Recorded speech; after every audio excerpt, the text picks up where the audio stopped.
Subscribe कीजिए Indian news analysis channel को और दबाइए बेल आइकन को ताकि आप कोई भी फ्यूचर की अपडेट मिस ना कर सकें। जय हिंद एवरीवन, स्वागत है आपका इंडियन न्यूज एनालिसिस के एक नए एपिसोड में।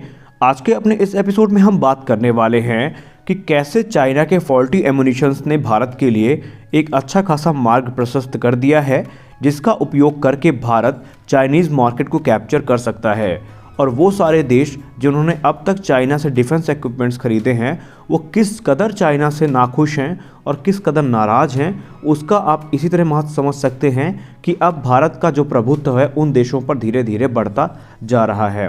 तो आइए जान लेते हैं पूरी रिपोर्ट के बारे में।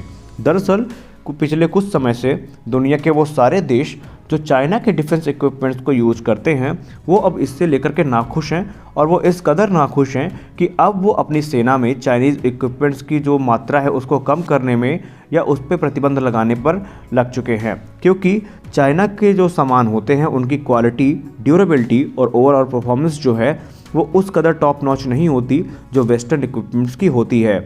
और इसी को लेकर के तमाम देश ऐसे हैं जो अब इस पे चाइनीज़ सामानों को प्रतिबंधित भी कर रहे हैं। तो आइए जानते हैं क्या है पूरा मामला। दरअसल चाइना बीते के कुछ सालों में एक ग्लोबल मैन्युफैक्चरिंग हब बन के सामने आया है, और उसका ऐसा बनना इसलिए नहीं था कि उसके सामान बहुत अच्छे थे, उनकी क्वालिटी बहुत अच्छी थी या वो बहुत ज़्यादा टेक्नोलॉजिकली एडवांस थे। दरअसल चाइना कम कीमत में सामान प्रोवाइड करवाता है दुनिया को, और यही कारण है कि दुनिया महंगे सामानों की अपेक्षा इसके सामानों को लेना पसंद करती है। और कभी कभी उनका यही जो निर्णय है उनके ऊपर भारी पड़ जाता है। बीते कुछ समय में चाइनीज़ जो डिफेंस इक्विपमेंट्स हैं उनको लेकर के जो रिपोर्ट आई हैं वो चौंकाने वाली हैं। दरअसल 60% से ज़्यादा देश जो चाइनीज़ हथियारों को यूज़ करते हैं, उन्होंने या तो चाइनीज़ सामानों को अपने सेना से बाहर करना शुरू कर दिया है या बहुत कम उनका इस्तेमाल शुरू कर दिया है। आपको बता दें एग्जाम्पल के तौर पर कि कुछ समय पहले अफ्रीकी देश केन्या ने चाइना से उसकी VN4 आर्मर्ड पर्सनल व्हीकल या आर्मर्ड पर्सनल कैरियर्स को यानी APC को ख़रीदा था। अब ऐसी रिपोर्ट आई है कि उसमें जो मैकेनिकल डिफेक्ट्स हैं वो इतने ज़्यादा हैं कि इसके वजह से केन्या के बहुत सारे जवानों की मौत तक उससे हो चुकी है। वहीं अल्जीरिया ने भी चाइना से CH-4 UCAV ड्रोन्स खरीदे थे तकरीबन 6 साल पहले, लेकिन अब उसको सेल पर वो लगा चुका है, क्योंकि ऐसा माना जाता है कि जो उनके स्टैंडर्ड थे, जो उनकी रिक्वायरमेंट थी और जो अल्जीरिया के पैरामीटर्स थे मिलिट्री के, उन पे ये ड्रोन खरे नहीं उतरे और बहुत सारे एक्सीडेंट्स इनकी वजह से अब तक हो चुके हैं। और यही कारण है कि अल्जीरिया ने भी चाइनीज़ ड्रोन्स को अब सेल पे लगा दिया है। अब बात करते हैं एशिया की। तो एशिया में नेपाल ने भी चाइना से बहुत सारे डिफेंस इक्विपमेंट्स खरीदे हैं, जैसे Y-12E और MH-60 एयरक्राफ्ट, जो कि उसके सिविल एविएशन सेक्टर के लिए खरीदे गए थे। अब यहाँ पे गौर करने वाली बात यह है कि इन प्लेन्स ने इतनी ज़्यादा मैकेनिकल और ऑपरेशनल डिफेक्ट्स को शो किया कि अब उन्हें हैंगर से बाहर लाने में भी नेपाल हिचकिचा रहा है। जी हाँ, यानी कि सीधे तौर पर चीन ने नेपाल को एक अच्छा खासा चूना लगा दिया है। वहीं बात करें अगर बांग्लादेश की, तो जब से भारत और चीन का विवाद बढ़ा है तो शी जिनपिंग की जो नज़र है वो बांग्लादेश पे काफ़ी ज़्यादा हो चुकी है, और इसीलिए बांग्लादेश को वो लगातार अपने जो डिफेंस इक्विपमेंट्स है वो बेचने के फिराक में रहता है। फिलहाल अगर बांग्लादेश की बात करें तो उसने लगभग 1970 के दशक के मिंग क्लास टाइप 035 सबमरीन्स को ख़रीदा था, जिनकी कॉस्ट तकरीबन $100 मिलियन के आसपास थी। वो 2017 में खरीदे गए थे। उनको लेकर के जो रिपोर्ट आई है वो ये है कि उनमें भी बहुत सारे जो डिफेक्ट्स हैं वो देखने को मिले हैं। हालांकि बांग्लादेश ने उनको खरीदने के बाद उनका नाम चेंज कर दिया, एक का नाम BNS जॉय जत्रा रखा, वही दूसरे का नाम BNS नबो जत्रा रखा, लेकिन दोनों में काफ़ी ज़्यादा डिफेक्ट्स आए हैं और ऐसी रिपोर्ट्स में कहा जाता है, लेकिन हम इसको सत्यापित नहीं करते, पर रिपोर्ट्स ऐसी कहती हैं कि अब वो भी फ़िलहाल इस समय बिना किसी इस्तेमाल के वहाँ पर उनके हैंगर्स में पड़ी हैं। लेकिन उसके बाद भी आपको बता दें कि अभी हाल ही में 2020 में लगभग 2 चाइनीज़ फ्रिगेट्स को बांग्लादेश ने खरीदा था, जो कि 053 H-3 फ्रिगेट्स थीं। अब उनको लेकर के कहा जाता है कि बांग्लादेश ने उन्हें अपनी नौसेना में BNS उमर फारूक और BNS अबू उबैद नाम से रखा था, लेकिन बहुत जल्द उनमें भी टेक्निकल जो ग्लिचेस थे वो सामने आने लगी। जैसे कभी कभी उनके जो नेविगेशन रेडार है वो फंक्शन नहीं करते थे, और जो उनके गन सिस्टम है उनमें भी दिक्कत देखने को मिली है। इसी तरह म्यांमार को भी चाइना ने बहुत कुछ बेचने की कोशिश की और म्यांमार ने कुछ डिफेंस इक्विपमेंट चाइना से एक्सेप्ट भी किए, लेकिन म्यांमार जैसे देश तक ने चाइनीज़ डिफेंस इक्विपमेंट को अब लगभग लेने से मना कर दिया है।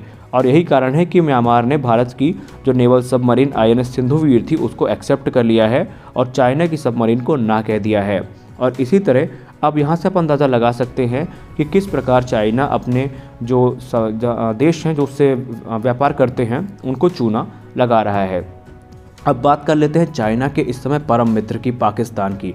तो पाकिस्तान भी चाइना से नहीं बच पाया है। जी हाँ, पाकिस्तान नेवी ने चाइना से रिफर्बिश्ड उनकी F-22P सबमरीन्स को ख़रीदा था या फ्रिगेट्स को ख़रीदा था, लेकिन अब वो भी टेक्निकल इश्यूज़ के कारण अभी चाइना के बेड़े या पाकिस्तान के बेड़े में उसी तरह पड़ी हैं या उनमें दिक्कतों का सामना लगातार करना पड़ रहा है।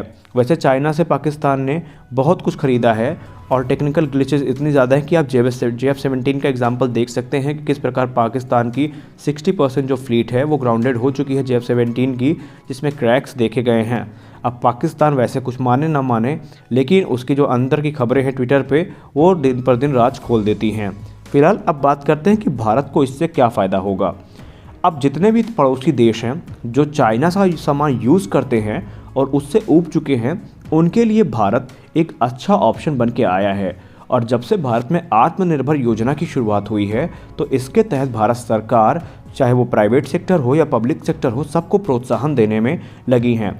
अब अगर हम बात करें इसरो की ही, तो इसरो इस समय बीते कुछ सालों में एक ग्लोबल स्पेस पावर बन के सामने आया है। और ना सिर्फ इसरो अब भारत के सैटेलाइट्स को लॉन्च कर रहा है, बल्कि कमर्शियली दुनिया के तमाम सैटेलाइट्स को लॉन्च करता है और उससे अच्छी खासी इनकम भी कमाता है। और उसी तरह अगर हम बात करें डिफेंस इंडस्ट्री की, तो अब डिफेंस में भी भारत बहुत ज़्यादा आत्मनिर्भर बनता चला जा रहा है। एक के बाद चाहे DRDO हो, HAL हो या प्राइवेट सेक्टर हो, अपनी प्रतिभा का जो प्रदर्शन है भारत के सामने करते रहे हैं। और ये भारत के लिए काफ़ी अच्छा संकेत है, न सिर्फ भारत के लिए बल्कि वो सारे देश जो भारत के हथियारों को लेने में इच्छुक हैं वो भी भारत पर टकटकी लगाए इस समय देख रहे हैं। अगर डिफेंस सेक्टर में ग्रोथ की बात की जाए तो इसके नतीजे काफ़ी चौंकाने वाले हैं। 2016 और 17 में जो डिफेंस सेक्टर की ग्रोथ थी वो तकरीबन 700% की थी, यानी तकरीबन 1521 करोड़ के आसपास का जो ग्रोथ था वो देखा गया था। लेकिन 2018 से 19 के बीच में ये ग्रोथ अब तक तकरीबन 10,745 करोड़ तक पहुंच चुकी है। अब इससे आप अंदाज़ा लगा सकते हैं कि भारत में डिफेंस सेक्टर कितनी तेज़ी से आगे बढ़ रहा है।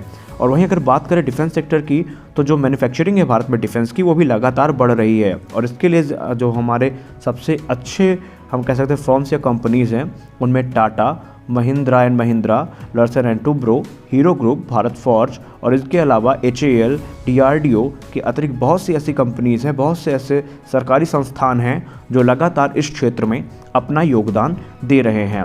अब क्योंकि अभी आपको पता होगा कि भारत ने म्यांमार को अपनी सबमरीन दी है और भी दूसरे इक्विपमेंट्स हैं जो म्यांमार को दिए जा रहे हैं, तो ऐसे में अब भारत उन सारे देशों के लिए एक प्राथमिकता बनता जा रहा है जो भारत से अभी तक सामान खरीद चुके हैं, क्योंकि भारत अपने सामान की क्वालिटी पे ज़्यादा फोकस करता है, ना कि उसके लो कॉस्ट पर। और जैसा कि भारत में चल रहा है, अगर इसी तरह चलता रहा तो एक समय ऐसा आएगा जब भारत चाइना की उन सारे मार्केट्स को कब्जा कर सकता है जो चाइना अभी जिनको सामान बेच रहा है। क्योंकि जिस तरह चाइना के सामान दुनिया को धोखा दे रहे हैं, ऐसे में वो दिन दूर नहीं जब भारत भी एक ग्लोबल मार्केट बन के सामने आने वाला है। लेकिन इसके लिए हमें निरंतर इसी रफ्तार से चलना होगा जैसे कि अभी हम चल रहे हैं। हालांकि भारत में भी अभी कुछ खामियां हैं, लेकिन वो इतनी बड़ी नहीं हैं कि उनसे भारत को कोई ज़्यादा नुकसान हो सके। तो फिलहाल आपको कैसा वीडियो लगा कमेंट करके ज़रूर बताइए। मिलते हैं अपने अगले वीडियो में, तब तक के लिए जय हिंद।